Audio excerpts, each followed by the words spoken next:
everybody, coming at you with my version of Letters. What can I say? It's a new spin on an old school classic. Today they're going to be talking about the DIY scene, so we'll go ahead and get into that. Never mind the voids, they're kind of like a positive thing around here, Southwest Florida, so let's go ahead and get it. Manbaerpigg presents the Letters. Tell us, Grosso. Yeah, welcome back to the Letters. I do the same thing every time.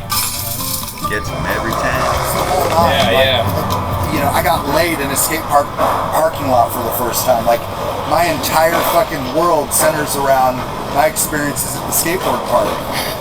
Like, it's bizarre, dude. Yeah, it's so fucking weird, man. To have them all go away and then to have a bunch of fucking, for lack of a better word, renegades show up and go, we're gonna fucking do it ourselves, man, and just take it under the bridge. And by the That's definitely hardcore right there, especially to make like your own scene. Or down here in Florida, we'd find like abandoned spots. One spot was especially that stands out with me was like the Rose Gardens. It was basically a place in Cape Coral, like in the late 50s and 60s, even in the 70s. That was always like the cherry spot to go. I actually me and my homie Nick end up finding that spot one time, and it was so crusty and overrun, we only got to do a couple minor drop-ins. But go ahead, Grossman, take us in there. By the way, I'm not fucking leaving anyone out, okay? This is for all of y'all. Anybody who ever picked up a bag of cement and had a fucking notion that you were gonna make your own thing? Shoot, what you talking about, Willis? You want to talk about the concrete? I'm a scholar. But keep going. The trowels, the floats, the bags of concrete. This is a man after my own eye. Love you. Likewise, sir. The DIY scene. Fucking Robbie, Channel Street. This is DIY. So, I don't. You gotta make sure your mud's good and tight, not too loose. know. What the fuck, man? I don't know what happened. I don't know. I didn't want to drive anymore. I didn't want to drive to go to some shitty skate park. There's no other way to explain it. Very poorly designed, boring, really sterile environment. The float. Yeah. It's not really. Now see, that's just one of many ways to do it. When I was pouring cement slabs and concrete slabs, we'd get it in by the truck. But it's not uncommon that this old grunt used to have to chuck it up in the wheelbarrow with a shovel as well.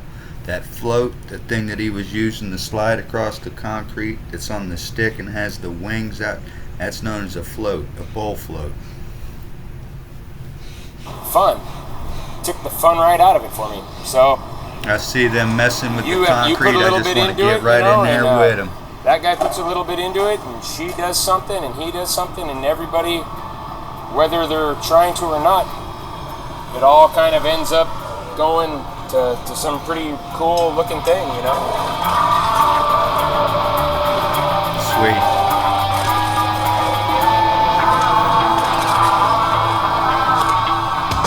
Or what us old schoolers would call making cement waves. This made me who I am. Fuck, it's crazy. Like, if this wasn't here, I wouldn't be nobody. If it wasn't for Robbie and Andy and Yamo and Bill, I don't know. It wasn't for skateboarding, doggy. I don't know what I would be doing right now. Fuck, it's crazy. What's your favorite thing about it? It's still here. Right. Pure and simple? Yeah, Get that mud it's still in. here. The It's gunshot. It's home, pretty much. That's a gunshot machine, what he's doing right there. It's coming out of a gunite truck. That's how you really get them freaking yards in. You gotta shoot it in. That's what's up. To tell you the truth, Jeff, I'm not even a big fan of this do it yourself because I didn't do it myself. I did it with the help of others. Who did anything in their life? He's a real do-it-yourselfer, baby. The Burnside thing by fucking dude, so much, man. I mean, yeah. Oh, Burnside's iconic for sure. Who fucking place is an inspiration? I mean, just look at it. I mean, it's an unbelievable thing. Yeah, the first banks went up there in 90. Yeah, just started going. Started making a few things, and I just kind of took it upon myself to really dedicate some time into it and Laying Earth Burnside. keep it going.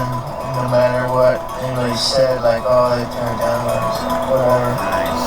Just blow them off. Just keep doing it. Yeah, I didn't hear about Burnside until like how he said, until like a zine in like the mid 90s. There were rumors of it in '89 though. We met some allies along the way that like what we're doing and helped us out. It's a It labor brings of a lot of love. people in to do something totally giving and selfless, you know. That's really cool, you know. And let's just be real, it takes a lot of people to, like, when you're doing that type of mud work, it takes a lot of bodies. I'm old now, so I don't so much care about how rad I get on the coping or whatever. I kind of more into like The DIY scene, they're killing it. on my fellow man and woman. And if you're out there on the channel here in Southwest Florida, we don't have a big DIY section, but every time I'm out on my e-bike, I have seen a few. I'm gonna have to get some footage in on some local Southwest Florida DIY. Let's go ahead and get into the video. Tell he's finishing, tying wire and rebar. You guys are fucking nuts. How come? How so? Look what you made. Because they're a bunch of concrete dogs. Yeah. But it was a long, long process, so it didn't seem all that nuts. It really did.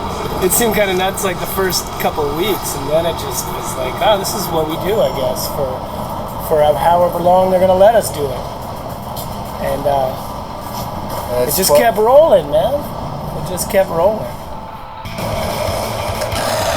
Train kept a rolling all night long. Man, I love that sound. Never could get any huge air like that. It was out of pocket for a lot of years. You know, the first few years were all out of pocket, just people kicking money down, you know, that were involved in the project. And then having shows, raising $3,000, $4,000 a year, throwing it right back into concrete the next week. That was right there. A mason's best friend. A bucket and his freaking hand tools. And you got a piece going, and then the next week somebody sees that coming up, and they're like, "Hey, I got all this dirt." They're bringing it down. We got all this steel from the port. And that's the amazing part of this stuff is how it all comes together. Like perfect set of circumstances. Yeah. To get to here. Nice.